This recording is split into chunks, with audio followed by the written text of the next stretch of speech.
Hi, my name is Ariel Curry. I'm Claire Gigallo. I'm Nash Newberry, and we are interpreting the chapter Sal from Zong. The chapter Sal is written with literary techniques such as symbolism, repetition, and vast spacing, which helps communicate the slave's words as a prayer because they are in search for help from a higher being. In the chapter Sal, the literary technique of symbolism is used to represent the state of the slave's mentality.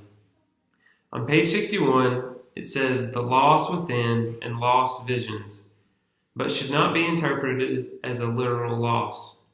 Instead, it is a symbolic loss of hope that the slaves have endured over the course of their journey. They cannot see a future, but must find some other reason to live. Repetition is used throughout Sal and is seen as the slaves pray with different words to express the same meaning of God. They refer to God in different languages and terms, but their message remains the same. For instance, by repeating, "My Lord, my liege, my Deus," they are crying out in hopes that their deity will hear their pleas. At this point in the journey, their faith is the only thing keeping them alive. When they pray, they feel that their voice is heard, and it gives them hope that they will be taken away from their misery. The chapter of Sal is like a prayer in the sense that it is not written like a script. There are spaces and breaks between words and thoughts.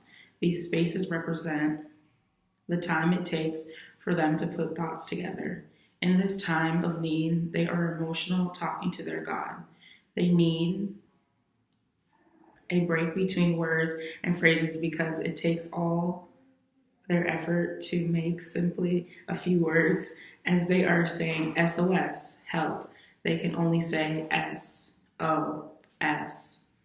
There is a delay in speaking each letter on the acronym because they experience fear in each breath that no one will save them from their oppression. Their spirits are so low because they believe no one is there to help them.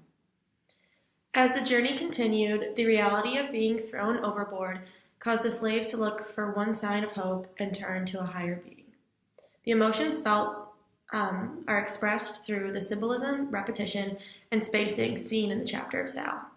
Reading the passages as a prayer allows the reader to better understand the emotional turmoil the slaves aboard the ship Zong were experiencing.